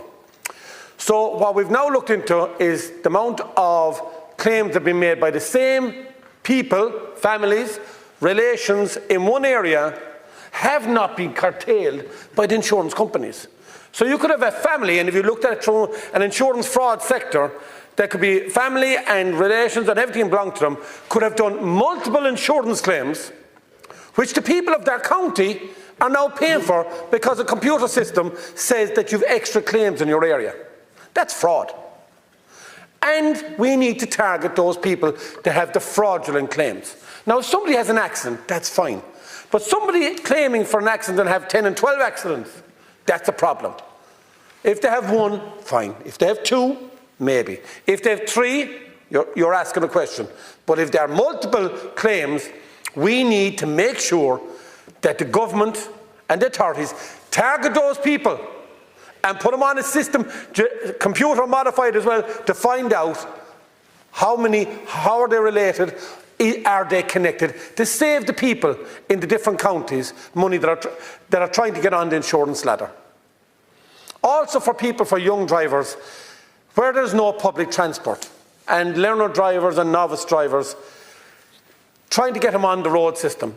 There was a system there before, and it was a box. The box was put into the vehicle. If you took off fast, it registered it. If you brake too hard, it registered it. If you went over the speed limit, it registered it. It was like having your parents sitting alongside you saying, slow down, drive on, be careful. This was recording it, and the insurance company had the full data on your driving system, in your speed limit, everything. And it rewarded you if you drove properly. Can you imagine that system for the young drivers at the moment? The people that are trying to get on the road, give them the cheaper insurance quote, get them on the road. They're being tracked as they go until they have their full licences, and that way then they've got the basic training of keeping within the rules of the road, and they get rewarded if they drive properly. That's an incentive for people that are trying to get on the road. And again, we need to tackle the insurance fraud to make sure those people are held accountable. Dr. Collins. Thank you very much indeed. Minister, every family, every small business, every commuter in rural Ireland is being squeezed, not by choice, but by the weight of taxes and charges that this government keep piling on. Independent Ireland has said it from the start. The cost of living crisis didn't fall from the sky. It's been driven by government decisions on taxation and overspending and waste. We support this motion because it recognises what people feel every day, that motoring has become unaffordable and unfair. These so-called green taxes have become another way to drain the pockets of working people, especially in rural Ireland. Independent Ireland has called for a freeze on regressive green taxes that hit low and middle income families hardest. We agree with the call to reverse the latest carbon tax hikes, but we go further. We want a total rethink of how we balance climate responsibility with economic reality. It's not green to push people into poverty while offering no real public transport alternative. And in some cases that there is transport being delivered, but in more cases, like towns like Cara or small villages like Cara and Drina, they have no transport at all. By day, and that must be tackled, Minister. But one other issue that you must tackle, Minister, and it's an issue that I emailed you yesterday, was a very serious issue, and it's happening more often than once in relation to reciprocal or the non-reciprocal agreements between people that hold licences in other countries. I had a gentleman in this weekend, and it's happening on a regular basis, came to me, drove in Ireland, obviously his licence, moved to Connecticut, worked in Connecticut for many, many years, moved to Belgium, transferred his licence from Connecticut to Belgium. There was no issue there. Is driving in Ireland for the last 12 months because he just said he'd have to renew his licence. There's an agreement between Belgium and Ireland. What happens? He finds out the fact that his licence transfer 16 years ago from Connecticut means that he can't get a licence in Ireland. It's an astonishing situation. This man has no cost to the state. He's providing absolutely brilliant advice and a great man to work in his community. He's now going to face that he can't drive because, I'm sorry, Minister, it mightn't be you personally, because the department across the way here is asleep at the wheel. People from New York, from Chicago can't come back to work in this country because we have no reciprocal agreement. But I'm told there could be a unilateral agreement that you could sign, and this gentleman could, and his wife is in the same situation 2 weeks. They have no way, they can't drive in Ireland after buying a house, paying huge money, coming back here, investing in our economy, and we shut the door, we slammed the door in their face. I was astounded. I gave them a half an hour in my office the other day and I couldn't afford to give it, but I did because I was astounded. I'm embarrassed as a politician to think that I can tell him there's no way unless you can, Minister. And I would appreciate you be able to not maybe answer today, but you certainly might come back to me in the next day or two. But it's a huge issue, and it's something that is of great importance to the people right across the world. It's not just Connecticut and Belgium. Dr. Gurley. I welcome the opportunity to contribute to this debate. However, briefly, first of all, I agree with colleagues that the motor insurance rip-off has to end. I was calling on this issue 25 years ago, and it's still going on. So we obviously have to also increase competition, and that's something we can do from an EU perspective, and also measures to encourage better behaviour, because, like it or not, most accidents do occur with the younger drivers, especially male drivers. So we need carrots and sticks, we need incentives. There was an interesting radio debate today about Gen Z being influenced by incentives. So we have to have incentives. So if you do extra driving courses, you get a reduction. If you're a fraudster of any age or a repeat offender, as other deputies have said, you've got to pay. You shouldn't be letting the road in the first place if you continue on. In terms of what's happening, a lot of people have no choice but to drive, and it's costing them a lot of money because we don't have the investment in public transport that we need. It's clear in my constituency of Dublin Midwest, it's clear around the country. And one solution to reduce costs is to give more incentives to purchase and to use electric vehicles. Unfortunately, the grants aren't enough. You can get them quite cheaply, second-hand. I've driven one for nearly 10 years now, and it saves an absolute fortune. But there are people in newer estates that can't get proper parking. They're not allowed charge using their cheap home rate, and that needs to be looked at. M50 tolls need to be scrapped in areas where there's high congestion. In my constituency, they're rat running down through Lucan and across the Liffey because there's a toll heading to Blanchardstown. In relation to the carbon tax debate, the government government isn't doing enough, and some opposition parties are basically using it as a populist tool. To be clear, it isn't the carbon tax in itself, it's how you use it. If it's applied fairly, it's an incentive to good environmental behaviour, and we are facing massive fines down the road. Inis na Cultiella agus Chocta McGrath. I too am delighted to be speaking this year tonight, the motion the cost of motoring. But there's a fair dollop of hypocrisy inside it as well when we talk about carbon tax, because there was only a handful of us that opposed it when it came in here in a sneaky way for a 10-year annual increase without ever coming back here, and Sinn Féin and others wanted higher carbon tax, so that can never be forgotten. So look, I want to Cédal Síos Coordinators and Ballia Dulmalags and Town Bus and Bus Ballia and TFI routes that are there, they're doing great work. Clonmel Town Bus has been a major success, but as Deputy Healy said earlier, it needs to be extended, and I know it will, to Kilsheelan, to Mile Rovers indeed, and to Clarehan, and of course out to the old bridge and Raheen Road and parts of the town that is not servicing. And then we have the on Bus O'Cundy Port Lauriga. Excellent service freshening. It comes to Clonmel 4 times a day from Dungarvan, and we're trying to get her to stop in Kilmanahan and at Kilmacoma, which are both in County Waterford, but it's refusing to stop there. There is space, certainly in Kilmanahan, loads of space. Kilmacoma is just a big housing estate on the outskirts of Clonmel in County Waterford, but you know, it's forgotten about regarding Port Lauriga. It's forgotten about, and you know, they shop and they go to school and they do everything in Clonmel, so they need that connectivity. But it's a great service. I want to salute the drivers that are on it. Everybody is using it, are very, very happy, and it's an excellent service, so that's good. I want to say that at the start. Minister, then, the whole cost of insurance and insurance rip-off, look, is a joke, and it's not been dealt with. The insurance companies have taken us all for a ride. You had different investigations, a different scheme, but worse and worse it gets. And then, Minister, the driving licence issues is crazy as well. The wait to get a driving test at least, although they have improved slightly lately, it's just not good enough. The cost of the NCT then and the cost of the MOTs are going up all the time. And the roads simply are an appalling condition in rural Ireland. Fine to have the NCTs when you're on tarmac surface in the cities, but you could damage your car on the way into an NCT. I also want to say that congestion in the M50 and the costs there are staggering. And Deputy Toby put them on the record, 4.1 billion in taxes last year on fuel, that we need to go from A to B, to school, to the doctor, to work, to Cork Road Machine. 1.4 billion on carbon tax, that's criminal, because it's not going back into to motorists to help out.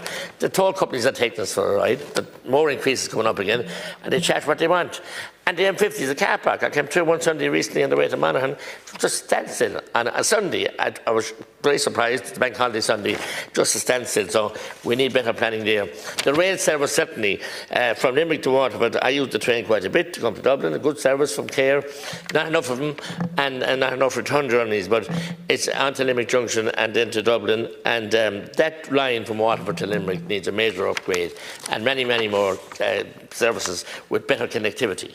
New routes have been announced now, a half-hour train from Thurles and Templemore. We need something like that in Limerick Junction, but you need connectivity from Cahir, from Tipperary Town, Cahir, Clonmel and indeed Carrick-on-Suir. I did see Planning Commission this week, thankfully, for an upgrade of Clonmel railway station. I asked you to come and visit you down some time ago in Tipperary. You hadn't time, but maybe you'll come again. But we need, the fact that this railway station is closed for commuters on the train or on buses. No toilets, no nothing. It's a shameful situation. People would expect after travelling several hours on a bus that they would be able to use the facilities at the train station. Same in Cahir, same in Carrick-on-Suir, and the same in Tipperary Town. That's not acceptable at this day and age. And also, as I said, Minister, the whole the motorways and sorry, the M24 from Limerick to Waterford. Tipperary Town is as bad as the M50 times. Chronic parking and lorries going through it. Major route from Finesport to Rosslare. We have to get in the National Development Plan that will have the footprint of that road built around Tipperary Relief Road. We did it in Cashel. I was actually chair of the council, was open in 2004. Why can't we do it now? Just build the road around Tipperary Town. The route is there, selected, and indeed, notice the tweet, notice of getting ready. And why don't we do that in advance of the bigger project and relieve the town of Tipperary for the people to live, work and play? It's unhealthy, the fumes, the noise, and the obvious delays with all the traffic bumper to bumper. So that needs to be done. Minister, I don't know, as I mentioned the tolls already, this is a licence to spend money. And what kind of planning have we in departments when we signed up these agreements to allow them to be privately, continue to be privately gouging the motorists? The motorists are gouged every which way. NCT, road tax, insurance. Deputy Dennehy announced astounding figures there for Tipperary. There was 900 of a difference for Tipperary. I hope there's not more people claiming in Tipperary. I wouldn't think there is. We beat him this year in the hurling. Maybe he's having a comeback with us on that one. We stopped him for the 5 in a row. But anyway, next year is another day. But no, we need to look at that. I too have had people come back from America and they can't contribute to the economy here. They can't go to work, they can't go to mass because they can't get a licence. Left here and worked all their life in America, had licence to drive in New York and got those places, and they can't drive here. We need to get with it, the picture here and get our department officials. And I think we're going to have to examine the working from home policy across all departments. Time this will start now or sorted out, because a fellow driving a machine or working on the county council or many other jobs can't work from home. We're going to have to be fair with people and pull our weight here. We're falling behind. We have Dennis O'Brien saying it. We have the Connaughton brothers saying it recently. We need to be shipshape here. We're not. Thank you. Thanks very much. I'm glad to get the opportunity. I want to thank Sinn Féin for bringing this motion here before us this evening. And of course, motoring costs are affecting every man, woman and child on the road. And Kerry is a very diverse county. We have 3 peninsulas. And if you're going anywhere, it's a long journey and people can't manage their maroon if they don't have a car. And I'll start off with the young people, the challenges that they're facing with the cost of driving tests and the cost of lessons and all this, and they're doing everything right, and then they're being robbed by insurance. And we're all being robbed by insurance. And again, it comes down to the regulator. If we have a regulator, I don't know, he's not transparent anyway. He can't be seen, or he's taking no action anywhere. And I have to say at this stage that the only time we got value for the money we paid for insurance when Sean Quinn was in the market. And God be good to him wherever he is, because he created competition. And he was wrongly blown out of it, because I suppose there was too many against what he was able to do. And I'm sorry what happened to him, because we were able to afford insurance at that time. The carbon tax, you see, the carbon tax was brought in to deter people from driving and to use other methods, and they'd have to use. And the remaining Green Party TD had the gall to start talking about the cost of motoring here this evening and the cost of insurance. He forgot to tell anyone that was he and his gang orchestrated the carbon tax and ensured that so many that was put in place for 10 years with the last government. I at no time was in favour of carbon tax, and I'm glad to see that there's more people joining me now against it, that there was no account of them in the very beginning. Because and it's very unfair, and when I see fuel at the gas stations this morning coming up along the road, it's gone up now almost to 180 and over 180 in many places. There's no need for a deterrent, an extra deterrent in the name of carbon tax to stop, to try to deter people from driving, because the fuel is dear enough, and we know that it's dear enough since the Ukrainian war. It has gone up and up and up, and there's no stopping. It's up and up. When it will come up today, it has gone up again, no going down tomorrow. So there's no law and order in it, and fuel in general, and the cost of motoring then, whether it is tyres, batteries, when fuel goes up, all the ancillary things like batteries and tyres, they're all gone up.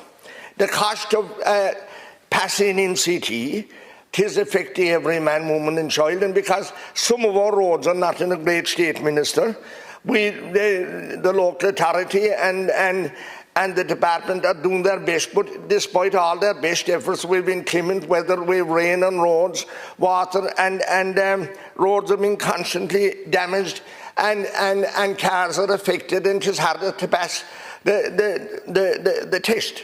Then take the transport industry, what is costing them to be on the road, and likewise all the tests to test any lorry now or a bus or anything, just 3,000 or 4,000 euros to do small things, just to keep it going.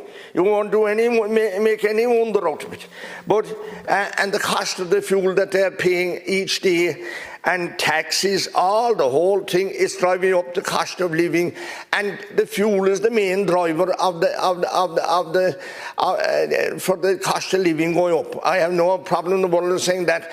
And if there's any way that the carbon tax can be looked at, because the diesel and the petrol and all the oil is dear enough without driving it up for this carbon tax. And you see, we're being told, Minister, that is being put into the retrofitting of houses. Tell that to some old person then that's waiting for 2.5 years to get an answer back from their CI. It's only a joke, Minister, and that needs to be, and they need to be made accountable. They'll answer no phone to any public man, whether it is a minister or whether it is a TD or whether it is a county councillor. They're not answerable to anyone.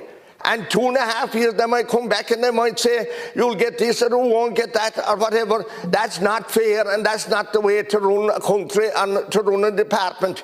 And it's very unfair what's happening with that money, because it's not doing what it should be doing according to the government saying what it's doing. It's not doing that. And I feel it is very disingenuous to the way we're treating our people on the road, the young and the old. They can't go anywhere or come anywhere if they don't have a car, and just cost them the sun, moon and stars to keep it going. There's a thing down in Killarney, Minister, that we have been told that is wiped off the slate and that there's no account of it. The railway station and the bus station are side by side. And we asked for a bridge to link the two, or some connectivity to link the two. And instead of that, you'll get out of the train, you'll have to carry all our bags and baggages down past the Great Southern and out on the railway road and up the street again then to get into the bus. Likewise, if we land in the bus, it is totally and absolutely ridiculous in the pouring rain, because it rains a lot in Kerry. I'm sad to say we get more than our share. We believe we're being wrong there as well. So I'm asking you, Minister, put this back on the programme for delivery, because the people have been promised it. We're not in the 1900s now, we're in the 2000s, and I'm asking you to look at this favourably, because the people have been promised it. We're not in the 1900s now, we're in the 2000s, and I'm asking you to look at this favourably, because it was on the pipeline and now there's no account in the world of it. What? All right.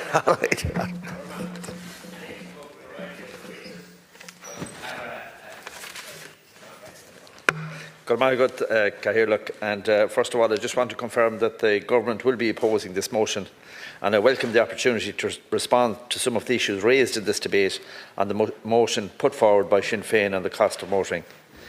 Sinn Féin have expressed the view that the May and October 2025 carbon tax increases should be reversed, with no further increases taking place. Sinn Féin also call on government to not proceed with toll price increases, to abolish the motor tax surcharge for quarterly and biannual payments.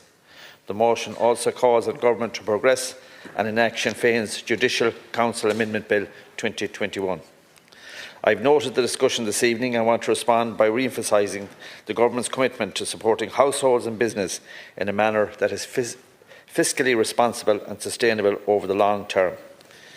In particular, the government has striven to protect the most vulnerable to fuel poverty. This has been shown through successive budgets with targeted welfare interventions, as well as significant investment in the National Retrofit Programme. Crucially, these interventions are fuelled by funds raised through the carbon tax rate increases. Over recent decades, there have been transformative changes to the national road network, with an interurban motorway network now in place and many new roads projects delivered. Just one example of this is the Dublin Tunnel, which has successfully removed countless heavy good vehicles off the streets of our capital each day, reducing congestion and improving air quality. This work continues with construction on projects such as the N5 Ballahadreen to Scramogue, the M28 Cork to Ringaskiddy and the Adair bypass underway. In addition, Much work has taken place over our existing national road network to make it safe for all users and reduce journeys. Toll revenue has played a major role in this, contributing to the funding of essential services on the national primary and secondary road network across this country. Examples of these services include pavement repair and renewal, safety and junction improvements, and safeguarding the network against the increasing impact of climate change. There is no doubt that people and businesses face challenges in regard to the cost of living. However, in the absence of toll revenue, it would be necessary to meet the resulting shortfall through exchequer funding. This ultimately would come from the taxpayer. Furthermore, with regard to the use of PPP contracts, I believe that these have been instrumental in the rapid development of our road network, and in particular the motorway network. This has enabled the state to share risk with the private sector and avoid upfront costs. When government introduced the 2020 Action Plan for Insurance Reform, there was a recognition that deep structural issues were driving Irish premiums above international comparators. Legal costs were excessive, personal injury awards lacked consistency, and transparency was very poor. Through previous reforms, government have implemented fundamental changes, including the rebalancing of duty of care, which adjusted liability expectations and reduced excessive claims. The reform of the Injuries Resolution Board, giving it a stronger mandate as an alternative to cost litigation. The introduction of the Personal Injuries Guidelines, creating greater consistency and predictability in awards. And the enhancement of the National Claims Information Database, transformed the availability of data about costs, premiums and settlements. Premiums in Ireland have fallen by around 34% since 2016. Today, the average private motor premium is €623, compared with £770 sterling in Britain and £834 sterling in Northern Ireland. These differences matter. It represents a shield for household and business in a period when costs elsewhere in Europe were rising due to inflation and supply chain costs. The effect of the Personal Injuries Guidelines is having a positive impact on claim settlement procedures, with 78% of all claims are now being settled under the new guidelines. These structural reforms have provided a shielding effect, preventing the effect of market pressures from being much worse. Without government reforms, Irish motorists would now be paying dramatically higher premiums. The latest NCID report demonstrates that the Injuries Resolution Board have an important role to play and continues to be the fastest and most cost-effective way of resolving personal injury claims. It achieves a comparable award for claimants in approximately half the time compared to litigation, with significantly lower legal costs. By resolving cases outside of courts, it reduces both the claim cost and the settlement times, which should result in lower premiums and benefit for all policyholders. High legal costs also remain a challenge and are impacting the cost of motor insurance. The implementation of further legal reform to strengthen the role of the Injuries Resolution Board and amend the Judicial Council Act 2019 to strengthen transparency and implement a robust process for the future review of personal injury guidelines are priorities, priority actions in the action plan to address further transparency and affordability of insurance. The new action plan features 10 priority actions focused on areas where the greatest impact on cost and availability can be achieved. These include a focus on transparency in the sector, legal reform, strengthening the powers and remit of the Injuries Resolution Board, and a feasibility study on a cap for certain categories of personal injuries awards, and measures to reduce both insurance fraud and the number of uninsured drivers. The carbon tax is an integral part of the government's policy on climate change and supports a move from fossil fuels in tandem with other policy measures such as the National Retrofit Programme and the electric vehicle supports. Importantly, the additional yield raised by carbon tax is ring-fenced for climate action and just transition measures. Budget 2026 provides for over €1.1 billion allocation towards such measures. An additional 163 million on 2025's allocation. 350 million of this is allocated to targeted social protection interventions. As of budget 2026, the government have allocated over 4.2 billion in carbon tax revenue for climate action and just transition measures since 2020. ESRI analysis shows the lower income deciles are better off as a result of the social protection measures funded by the increased carbon tax. Analysis undertaken for budget 2026 using Switch, the ESRI tax and benefit model, to stimulate the impact of the carbon tax increase and the compensatory welfare packages, estimates that the net impact of the combined measures is progressive. Half of households are better off due to the measures part funded by additional carbon tax funds, with households in the bottom 4 income deciles benefiting the most. I will conclude Cathaoirleach, by stating that government is at all times cognizant of the challenges facing households and businesses across the country in light of inflationary challenges. Government has acted decisively and swiftly to provide support over successive budgets. At the same time, we must be prepared for longer-term challenges and make decisions which are fiscally prudent. As I have outlined above, the carbon tax is an important policy tool which supports decarbonisation of society. Revenue raised through increases in the carbon tax are allocated for expenditure related to the just transition and climate action measures. Analysis shows that the overall policy to be progressive, with a lower income deciles benefiting the most from revenue recycling. With regard to insurance, I will reiterate that Government remains committed to achieving a competitive and sustainable insurance market in which insurance is affordable and available to everyone. A key focus of the new action plan on insurance reform is working with stakeholders, including insurers, to enhance transparency and promote affordability across all types of insurance. However, the Government is keenly aware of the impact of the cost of insurance on consumers. While the Government has delivered reforms that have reduced claim costs and provided insurers with more predictability, insurers have been slow to pass the savings to consumers. Government will continue to regularly engage with industry to stress the Government's expectation that these cost savings achieved through the reform agenda are reflected in lower premiums and broader coverage availability for consumers.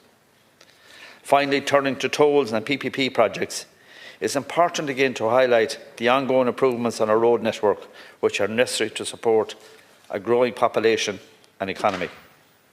Total revenue has had an important role in funding such improvements, as well as the improvements necessary to enhance road safety for all users.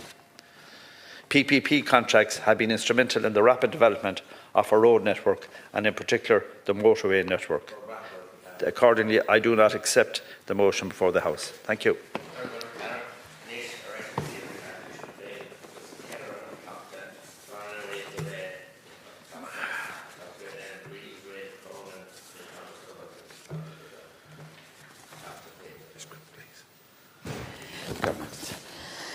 Minister, the cost of living is having a huge impact on workers and families. Every week, people are struggling to pay their bills, food, heating, childcare, fuel, the list goes on. In a recent budget, families were looking to the government for a helping hand, but they got absolutely nothing. The ESRI confirmed that families will be 2% worse off as a result of the government's budget. Families are now facing into Christmas in despair, and drivers are being targeted with rocketing costs. People living in my constituency in Fingal East are getting a double hit because they don't have a sustainable public transport system. They're forced to use their car, and they are punished with the ever-increasing cost of diesel, petrol, insurance and tolls, including the Port Tunnel, which is one that we use regularly.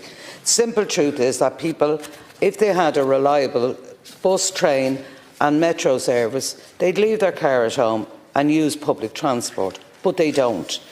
Now Fingal County Council are reducing the R132 by a lane to facilitate Metro, which we have been waiting for 35 years and which will be very welcome when it comes.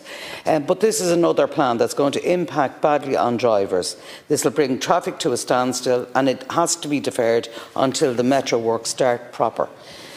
A young law student from Swords contacted me. She uses Dublin bus to get to and from college. Her travel to college is an hour, give or take about 15 minutes in the morning time. In recent months, her travel time home from college ranges from an hour and a half to 2.5 hours. A resident living in Holywell trying to make a switch from car to public transport for his daily commute, but he has a persistent problem. By the time the buses arrive at his stop, they're already full.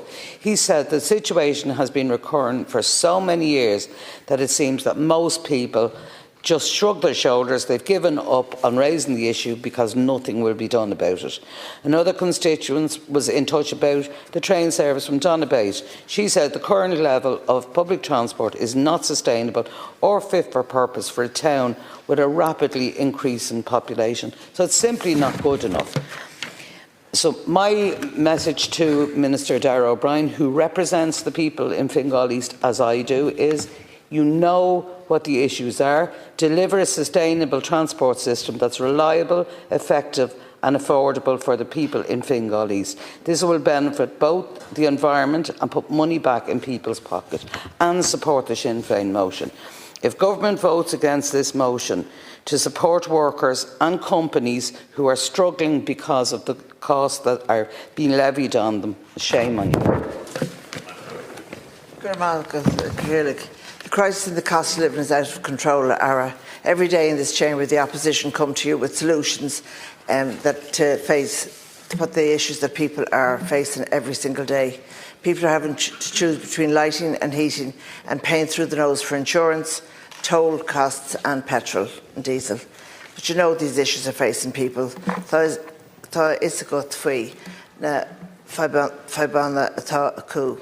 And you know that people are at the pin of their collar with inflation that you have failed to get under control. But Sinn Féin have proposed ideas that would at least start to give people some respite from a never-ending slew of rip-offs in grocery, housing and car costs. Our motion tonight is one of the many things that you could do right now to end this rip-off. You have said that there are factors involved in the increase in toll fares that are out of your hands, but this is not the case.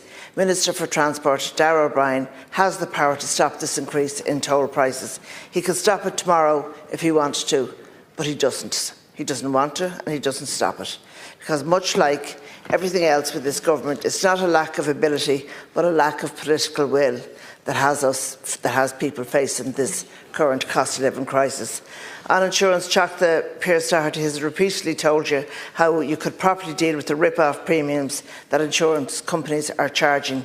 We know that they're blaming false and exaggerated claims as a reason for hiking up their premiums, and we know that it's all about them. It's actually all about them protecting their massive profits year on. Just the other day I was talking to a constituent from Selbridge. He got in touch with me, David. He doesn't want me to mention his surname because he's worried his insurance will double again. He's aged 47 and his premium has gone up from $450 to $850 over the space of 2 years. No accidents, he said, no claims, no points received in that time, and yet he's having to face that kind of a hike. We cannot afford to continue without any action from government, and that's why I would call on you to act now. I want to thank Jock the Daily for his PMB, and you should support it and stop these proposed toll increases and stand up to the insurance companies to ensure fair and stable car insurance costs and address the disproportionate profits that they're making. Yeah, Minister, people in rural Ireland, such as in my own area of Wicklow, Wexford, I mean, they need to use a car. They're particularly impacted by this rising cost of motoring.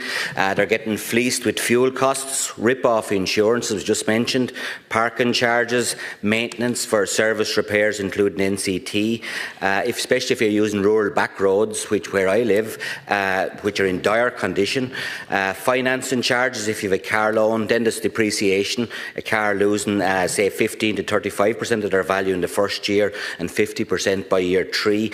And don't get me started on Wexford rural roads. Like, according to NOAC inter-county comparisons, Wexford has the worst rural secondary roads in Ireland, and that's been like that for 30 years. There's an estimated shortfall of 60 million in government funding and cuts over the past 15 years. So now they're saying we need a massive, the engineers are saying a massive 194 million to bring them up to what engineers would class as an acceptable standard.